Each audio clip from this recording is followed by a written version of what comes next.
کوئی اس ملک کے اندر ہندو مسلم ایسی پارٹی نہیں ہے جس کی تاریخ ایسی قربانیوں کی تاریخ ہو۔ حضرت شاہ عبدالعزیز صاحب محدث دہلوی نے 1803 میں آواز بلند کی تھی کہ ہمارا ملک غلام ہو گیا، اس غلام ملک کو آزاد کرانا اس ملک میں بسنے والے ہر مسلمان اور ہر شخص کا فرض ہے۔ کوئی مائی کا لال نہیں تھا جو انگریز کی طاقت کے سامنے آزادی ملک کا نعرہ بلند کر سکتا۔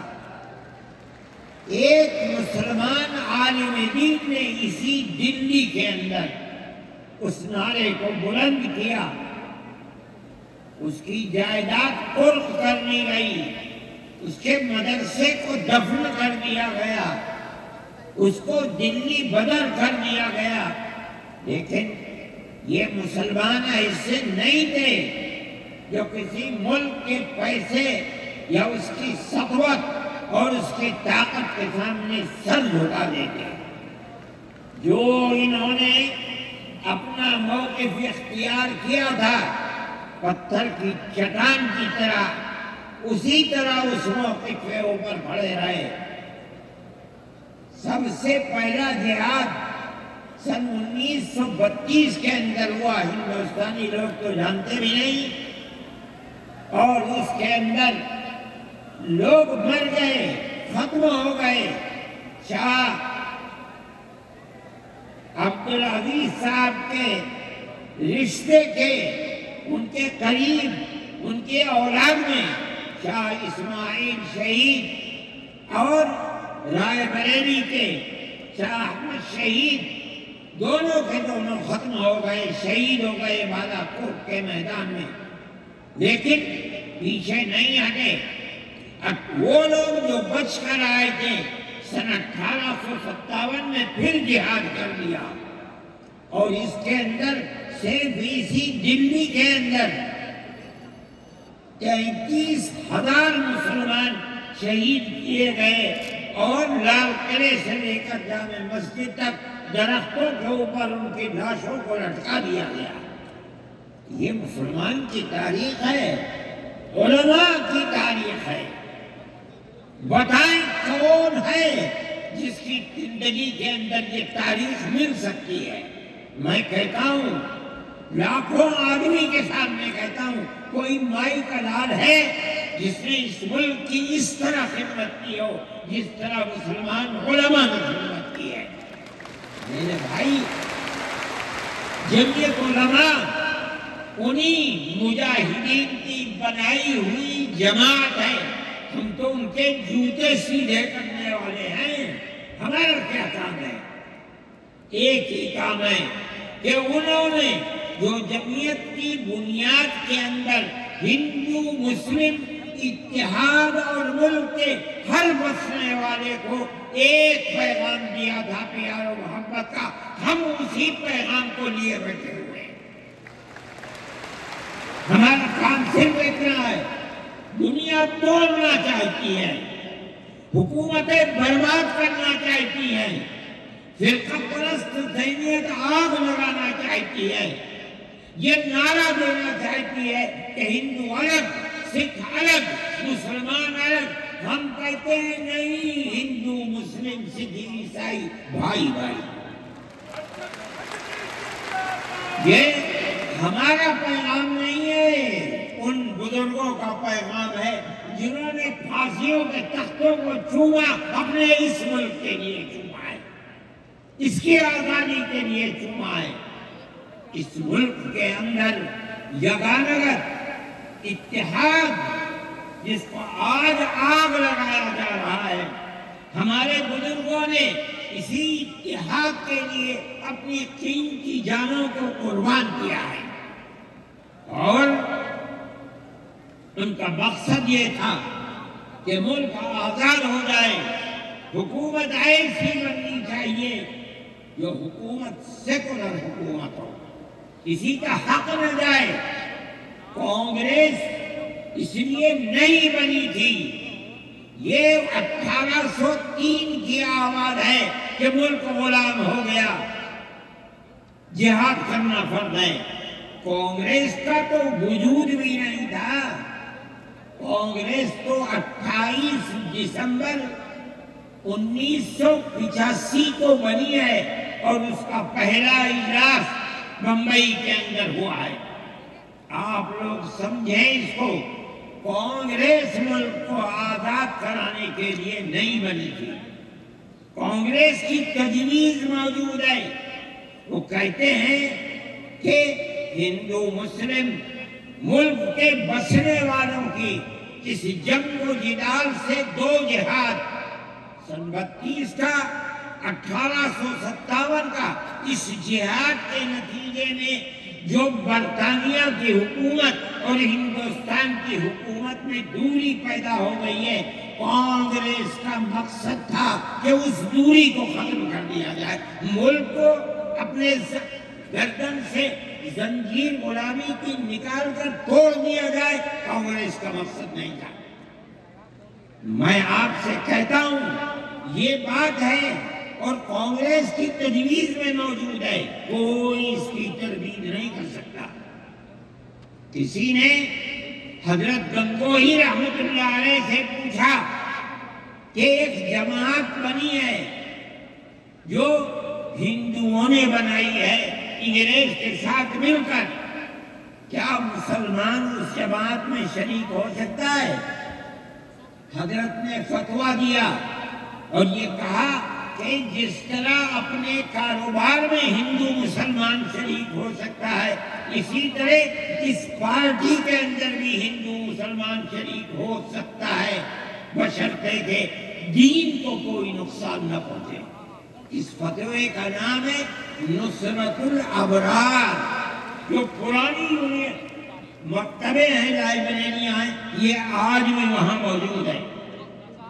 یہ صرف فتویٰ نہیں ہے، یہ اس لیے ہے کہ یہ اشارہ ہے کہ مسلمانوں کو کانگریس کے ساتھ شریک ہونا چاہیے اور کانگریس کے اس نظریے کو بدلنا چاہیے۔ کانگریس کے اندر مستقل غلامی کی زنجیر کو توڑنے کے لیے اور انگریز کے ساتھ جہاد کرنے کے لیے تیار کرنا چاہیے۔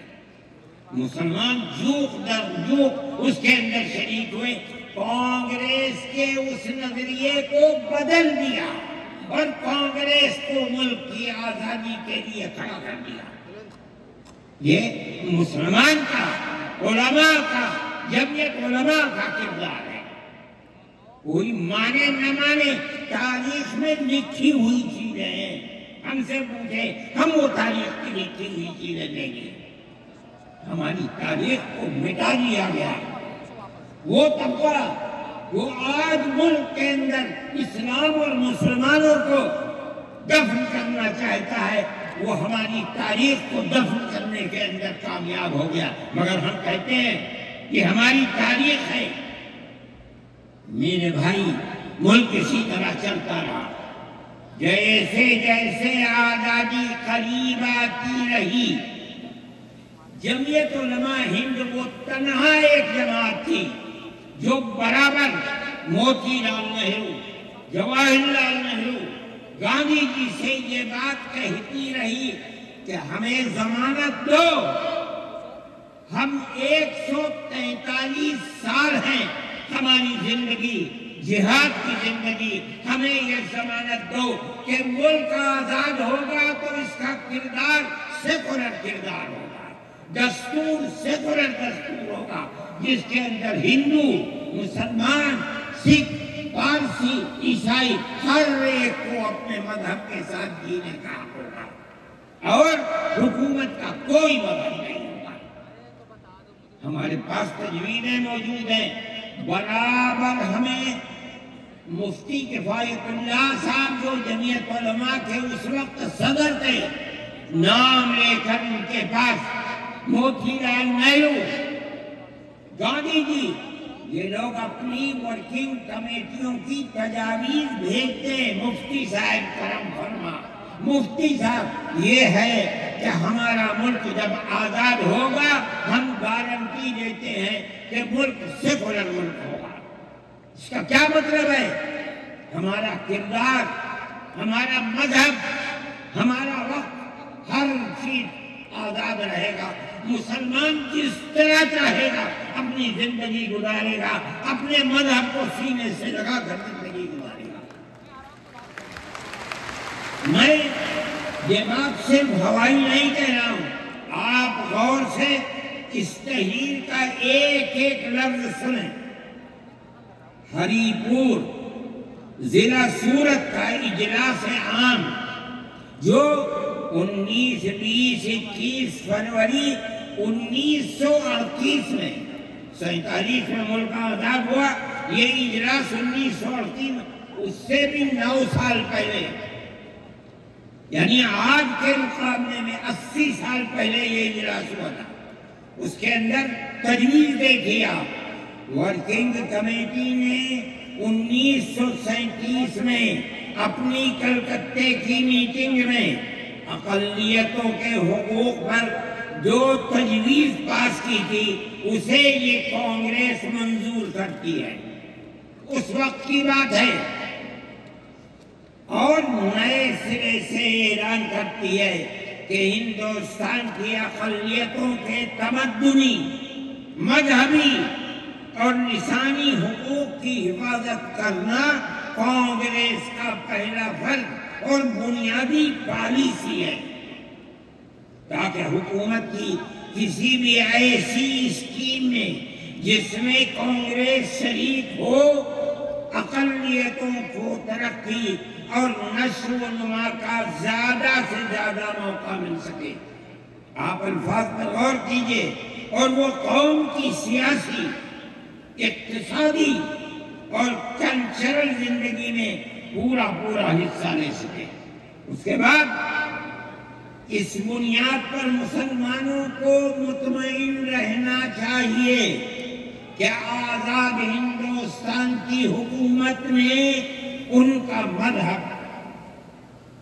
مذہبی فرائض، اذان، نماز، جمعہ، عید، روزہ، حج، زکوٰۃ، مذہبی تبلیغ، مساجد، مقابر، قربانی، مذہبی جلوس، مذہبی جلسے وغیرہ جملہ مذہبی رسوم اور مذہبی ادارے محفوظ ہوں گے، اور اسی طرح ان کی تہذیب و تمدن، ان کے تعلیمی ادارے، خانقاہیں، امام باڑے، عیدگاہیں، تکیے، کربلائیں، آثار قدیمہ، اوقاف وغیرہ سب محفوظ ہوں گے، اور اسی طرح ان کی زبان، ان کی شاعری، رسم الخط وغیرہ سب کے سب آزاد اور محفوظ ہوں گے، کسی پر کوئی رکاوٹ اور قید نہ ہو۔ وہ میں آپ سے کہہ رہا ہوں، آپ دیکھیے یو پی کانگریس کا شائع کردہ election board National Herald press Lucknow 1946 کے اندر، شاید 10 فروری میں نے نقل کیا ہے، وہ مٹا ہوا تھا، اس کے اندر یہ بلیٹن شائع ہوا ہے۔ میں کہتا ہوں کہ ہندوستان کی یہ جمعیت علماء کے بار بار کھچوپے لگانے پر وعدہ کرو کہ ملک سیکولر ملک ہے، وہ وعدہ کرتے ہیں۔ میں آج آپ سے پوچھتا ہوں کہ اس میں سب سے پہلی چیز ہے کہ مسلمانوں کا مذہب اور مذہبی فرائض محفوظ رہیں گے۔ آج میں پوچھتا ہوں، ملک کی آزادی کو 70-80 سال ہو رہے ہیں، بتائیے کیا محفوظ ہے مسلمانوں کا؟ آپ مذہب محفوظ ہے مسلمانوں کا؟ کیا آپ نے مسلمان مذہب کا مسئلہ قرآن و حدیث سے ثابت ہے؟ آپ جو کچھ کر سکتے تھے آپ نے نکاح اور طلاق کے اندر کر دیا، مذہب کا معمول ہے۔ آپ کی حکومت اتراکھنڈ میں ہے، آپ یکساں سول کوٹ، یعنی کوئی تعلق مسلمان کا مذہب سے نہیں ہوگا۔ گورنمنٹ جو قائم کرے گی اس کے اوپر مسلمان کو چلنا ہوگا۔ کہاں کا سیکولرزم ہے؟ کیا مسلمان اس پر اطمینان کر سکتا ہے؟ آپ کی زندگی اور آپ کی حکومت کا بنیادی ناپاک پتھر یہ ہے کہ مسلمان کو اپنے مذہب سے آپ دور کر دیں۔ کیا آپ اسے قبول کریں گے؟ یہ آج کی حکومت کا یہ مسئلہ ہے۔ مذہبی فرائض کہاں کے آپ زندہ رہ گئے؟ آج آپ نے مسئلہ بنایا ہے کہ اتراکھنڈ کی ریاست اور شہروں کے اندر مسلمان جو 50 سال سے آباد ہے، آباد بھی نہیں رہ سکے گا۔ یہ آپ کا کردار ہے، یہ تصویر ہے اور ناپاک تصویر ہے۔ اس تصویر کو آپ پیش کر رہے ہیں، یہ تصویر سیکولر دستور کی تصویر نہیں ہے۔ ہمارا آج کا یہ کنونشن سیکولر دستور کی حفاظت کے لیے ہے۔ کہاں ہے؟ کیا کر رہے ہو؟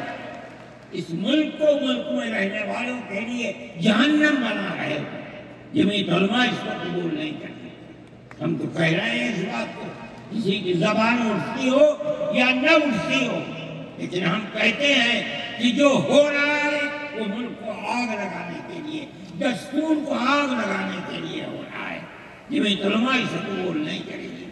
اگر جمعیت علماء نے اس بدترین حکومت جو یہ کہتی تھی کہ ہماری حکومت میں سورج نہیں ڈوبتا، جمعیت علماء نے کبھی اس کے سامنے سر نہیں جھکایا، اس کے بعد ہم کس کے سامنے سر جھکائیں گے؟ ہمارا سر صرف ایک اللہ کے سامنے جھکتا ہے اور کسی کے سامنے نہیں جھکتا۔ میرے بھائی، آپ ایک اس کو لیتے ہیں، میں کہتا ہوں وہ بیٹھو۔ آپ کیا کہتے ہیں؟ اس کے اندر جہاں ہے وہاں اسی طریقے سے اوقاف وغیرہ سب محفوظ ہوں گے۔ اوقاف محفوظ ہیں، یہ آپ کے سامنے حضرت مولانا بیٹھے ہوئے تقریر کی ہے۔ اوقاف کو ہڑپنا چاہیے۔ ہماری مسجدیں اسی دلی کے اندر 400 500 سال کی مسجدیں ہیں، جس میں جمعیت علماء کا دفتر بنا ہوا ہے۔ عبد النبی اکبر کے زمانے کی مسجد ہے، اور کتنی مسجدیں جن کے پاس اوقاف اللہ اکبر لاکھوں کروڑ کے اوقاف ہیں۔ جونپور میں جا کر کے دیکھو کیسی مسجدیں ہیں، دلی کے قرب و جوار میں دیکھو کتنی بڑی بڑی مسجدیں ہیں۔ ہندوستان کا وہ طبقہ جو ان مساجد کے اوقاف کو ہڑپ کرنا چاہتا ہے، کہتا ہے اگر کسی وقف زمین یا مسجد یا کسی بھی چیز کے کاغذات وقف کے نہیں آئیں، اس کو وقف نہیں مانا جائے گا۔ کون 500 سال پرانے کاغذات لا کر کے پیش کر دے گا؟ قانون یہ تھا کہ جو مسجد بنی ہے، جو وقف پر بنتی ہے، وہ وقف ہے۔ آپ کو کیا درد ہے کہ آپ اس اوقاف کو وقف کو ختم کرتے ہیں؟ اس کا مطلب ہے مسلمانوں کی زمین کو ہڑپ کرنا چاہتے ہو، حرام کھانا چاہتے ہو، اس لیے انہیں اوقاف کو ہڑپ کرنا چاہتے ہو۔ ہم اس کو قبول نہیں کرتے۔ اوقاف ہمارے آباء و اجداد کے کیے ہوئے ہیں۔ اوقاف اللہ کی ملکیت میں دیے ہوئے ہیں، مسجدیں بنی ہوئی ہیں، آپ ان کی حفاظت کیجیے، اس لیے کہ ہم اس ملک کے رہنے والے ہیں، ہم باہر سے آئے ہوئے نہیں ہیں۔ اگر ہندو گوجر ہے، مسلمان بھی گوجر ہے۔ اگر ہندو جاٹ ہے، مسلمان بھی جاٹ ہے۔ اگر ہندو راجپوت ہے، مسلمان بھی راجپوت ہے۔ جاؤ دیکھو کشمیر کے اندر اگر ہندو بھی رحمن ہے مسلمان بھی رحمن ہے. ہم اسی ملک کے رہنے والے ہیں. کسی کو اچھا لگا یہ مذہب وہ اس مذہب میں چلا گیا, کسی کو یہ مذہب اچھا لگا وہ اس مذہب میں چلا گیا. کیا مذہب کی بنیاد پر اس ملک کے اندر آپ ہمیں جینے کا حق نہیں دیں گے؟ ہم اپنے جینے کا حق کو دیں گے. آپ نے جس سیاست کو اختیار کیا, آپ 2 الیکشن پہلے دیکھیے کس قوت کے ساتھ بی جے پی آئی تھی.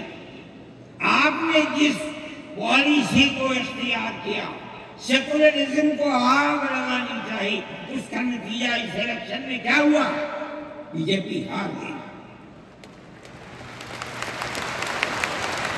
میں کہتا ہوں کہ اگر چندرا بابو نائیڈو کی بیساکھی نہ ہوتی اور ادھر نتیش کمار کی بیساکھی نہ ہوتی تو بی جے پی گورنمنٹ نہیں بنا سکتی.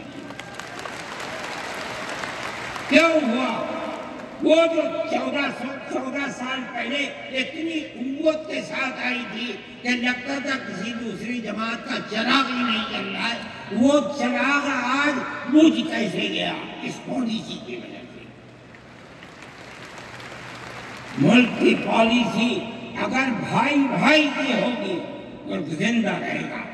ایک باپ کی اولاد 5 4 3 اگر پیار و محبت کے ساتھ رہیں گے وہ گھر آباد رہے گا. اگر دشمنی ہوگی سب برباد ہو جائیں گے. ہماری یہ پالیسی ہے کہ ہندو مسلمان سکھ عیسائی سب ایک دوسرے کے ساتھ بھائی بھائی ہیں. آپ اس پالیسی کو کیوں مخالفت کرتے ہیں؟ ہم اسی طرح چلتے ہیں. جمعیت علماء ہند کا یہی کردار ہے. جمعیت علماء ہند آج بھی یہی کرتی ہے. میں نے ابھی چند مہینے ہوئے میوات کے اندر لوگ لٹ گئے, پس گئے, ان کو جمع کیا. ہم نے ان سب کو 1-1 لاکھ یا 2-2 لاکھ روپے دیے جا کر کے. مسلمان بھی تھے, ہندو بھی تھے. ہم نے ان کو دیا, وہ خوش ہو گئے.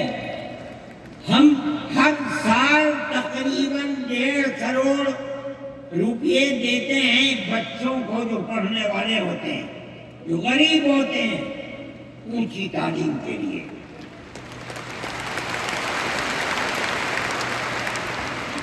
اس کے اندر مسلمان بچے بھی ہوتے ہیں, ہندو بچے بھی ہوتے ہیں.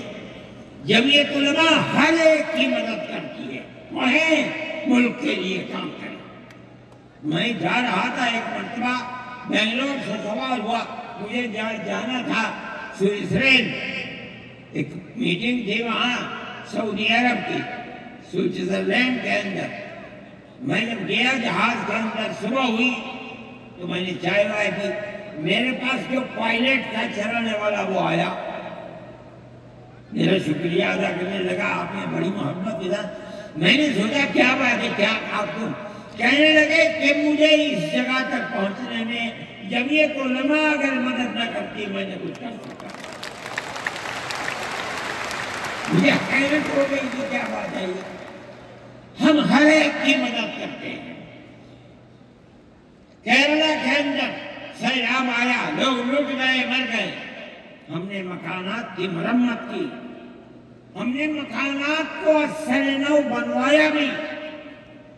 میں نے چابیاں بھی دی اور تمام میڈیا نے اس کو دکھلایا.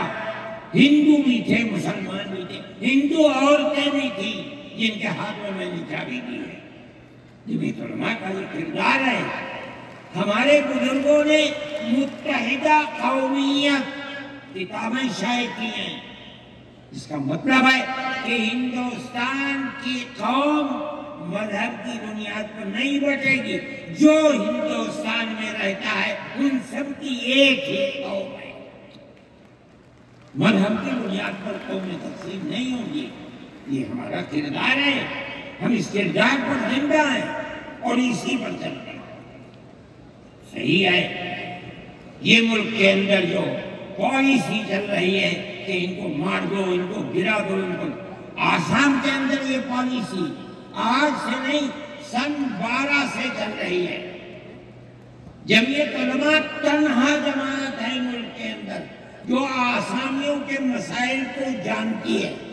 یہاں سے رہنے والے ان کی زبان اور ہے، ان کا کلچر اور ہے، بہت دور ہے، دنیا کے آخر میں رہتے ہیں، کون جانتا ہے ان کے مسائل؟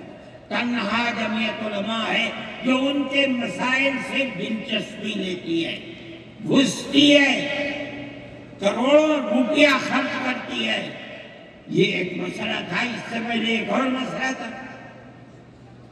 کہا گیا کہ پنچایت اگر کسی کو آسام میں یہ سرٹیفکیٹ دیتی ہے کہ یہ ہندوستانی ہے تو وہ سرٹیفکیٹ نامقبول ہوگا. 47 لاکھ آدمی اس سے متاثر ہے. جو پھر پرست پارٹی تھی وہ کہتی تھی کہ پنچایت کے سرٹیفکیٹ کو قبول نہ کیا جائے. اگر یہ فیصلہ ہو جاتا تو 47 عورتیں 47 لاکھ اپنے بچوں کے ساتھ ملک کے اندر بھیک مانگنے والوں کی زندگی بسر کرتے ہیں. ہم نے سپریم کورٹ کے اندر اس کو چیلنج کیا. سپریم کورٹ کہا جاتا ہے لیکن در حقیقت یہ ملک میں بسنے والے ان غریب اور لاچار لوگوں کی پناہ گاہ جن کے سامنے ملک میں کوئی راستہ نہیں بچتا تو وہ کورٹ میں پہنچتے ہیں کہ ہماری مدد کرو. ہم پہنچ گئے اپنے لیے نہیں، ان غریبوں کے لیے پہنچے جو 47 لاکھ تھے. آپ نہیں جانتے اس کے اندر 24 لاکھ ہندو عورتیں تھیں. آپ سمجھے. اور جمعیت علماء گئی. میں بہت پریشان تھا کہ الہ العالمین کوئی مدد کرنے والا علاوہ تیرے کوئی مدد کرنے والا نہیں ہے. میں اللہ کا فضل کرتا ہوں کہ جو کورٹ اور وہیں کا وکیل چیف جسٹس تھا آسامی کا تھا. مجھے خطرہ تھا کہیں یہ آسامیوں کے ساتھ نہ چلا جائے، گورنمنٹ کے ساتھ نہ چلا جائے. اللہ کی قدرت ہے کہ فیصلہ یہ آیا کہ وہ سرٹیفکیٹ جو پنچایت نے دیا قبول کیا جائے گا. میں نے کہا کہ مجھے اپنی زندگی میں کبھی اتنی خوشی نہیں ملی جتنا آج اس فیصلے سے خوشی ہوئی. کیوں؟ صرف مسلمان کے لیے نہیں، یہ ہمارا کردار ہے جو ہمیں اپنے بزرگوں سے ملا ہے، جو جمعیت علماء کی اساس ہے، جو ان کا کردار تھا. ہم نے اسے سوالنا کی. اس کے بعد دوسرا مسئلہ آ گیا. دیکھیے سمجھیے مسئلے کو. سارے ہندوستان کے اندر قانون یہ ہے کہ جو سب سے پہلی مردم شماری سن 47 میں ملک آزاد ہوا، سن 51 کے اندر پہلی مردم شماری ہے. جس کا نام اس مردم شماری میں ہے وہ ہندوستان ہے. جس کا نام اس مردم شماری میں نہیں ہے، اگر دوسری مردم شماری میں وہ کہیں سے آ کر بسا اور اپنا نام لایا وہ ہندوستانی نہیں. اچھا، پاکستان ایک مغربی پاکستان تھا، ایک مشرقی پاکستان تھا. اندرا جی نے اپنے زمانے کے اندر تمام جھگڑوں کو ختم کرنے کے لیے مغربی پاکستان کو الگ، مشرقی پاکستان کو الگ کیا. جنگ ہوئی، مشرقی پاکستان ٹوٹ گیا اور بنگلہ دیش بن گیا. اس وقت بہت بڑی بمباری ہوئی دونوں ملکوں کے اندر. ادھر کے لوگ ادھر، ادھر کے لوگ ادھر. سب لوگ بیٹھے، راجیو بیٹھے، بی جے پی بیٹھی، جو وہاں کی پارٹیاں تھی صوبائی وہ بیٹھی، اور سب نے بیٹھ کر طے کیا کہ آسام کے اندر ہندوستانی ہونے کی دلیل سن 71 کی مردم شماری ہو گئی. سارے ملک سے الگ، سارے ملک میں مردم شماری نے ہندوستانی ہونے کے لیے 51 کی ہے، مگر سب پارٹیوں کے دستخط ہیں اس کے اوپر۔ آسام کے اندر 51 نہیں 71 ہوگا۔ اب آپ دیکھیے جو فرقہ پرست، اور میں کہتا ہوں ببانگ دہل کہتا ہوں کہ آسام کے چیف منسٹر کا کردار بدبودار کردار ہے، خراب کردار ہے، مسلمان کو دفن کرنے کا کردار ہے۔ وہ یہ کہتا ہے کہ آسام کے سوا آسام کے اندر مردم شماری 71 نہیں، جیسے سارے ہندوستان میں 51 ہے، اسی طرح آسام کے اندر بھی 51 ہوگی۔ آپ سمجھتے ہیں اس کا اثر؟ آج اس کا اثر یہ ہوگا کہ اگر 71 ٹوٹ جائے اور 51 پر آ جائے تو آسام کے اندر 1.5 کروڑ بچے اور بڑے سب ہندوستان سے باہر ہو جائیں۔ کہاں جائیں گے؟ صرف مسلمان کی مخالفت، کھانا ہضم نہیں ہوتا ہے بغیر مسلمان کی بربادی کے۔ کوئی نہیں تھا، تنہا جمعیت علماء کی۔ اس کے اندر بڑا کردار ہے مولانا مشتاق انصر کا، جو جمعیت علماء آسام کے صدر ہیں۔ وہ میرے ساتھ شانہ بشانہ کھڑے رہے اور 12 سال سے زیادہ مقدمہ رہا، کروڑوں روپیہ اس کے اوپر خرچ کیا گیا۔ یہ خدا کی قدرت ہے۔ آج آیا تو یہ طے کر دیا گیا کہ 51 نہیں 51 نہیں، آسام میں 71 ہی بنیاد بنے۔ اس کا کیا مطلب ہے کہ آپ نے آسام کی 80 لاکھ کی آبادی کو زندہ کر دیا، جو موت کے کنارے پر کھڑی ہوئی تھی۔ مجھے افسوس ہے کہ لوگوں کا یہ قول مجھ تک پہنچا ہے کہ انہی نے آسام کے چیف منسٹر سے یہ بات کہی کہ اب کیا ہوا، کہنا ہماری صحت پر کوئی اثر نہیں پڑتا۔ کیا مطلب ہے؟ ہم آسام میں مسلمانوں کو چین کا سانس نہیں لینے دیں گے۔ دیکھیں کب تک چلتے ہیں۔ اگر جمعیت علماء زندہ ہے اور اللہ نے ہمیں زندہ رکھا، ہم دیکھیں گے کہ کیا کرتے ہیں۔ ہم زندہ ہیں۔ یہ جمعیت علماء کا کردار ہے، ہم اس کے پیچھے کرتے ہیں۔ جمعیت علماء زندہ باد۔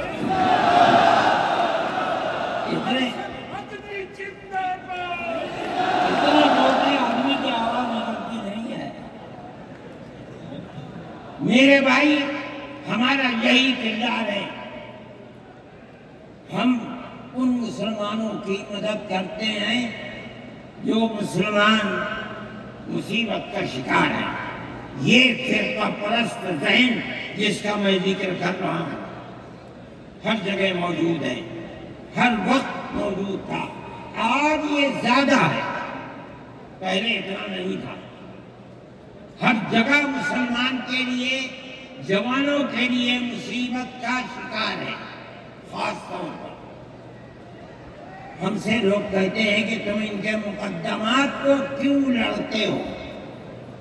کہتے ہیں تم دہشت گردوں کی پناہ گاہ ہے جمعیت علماء۔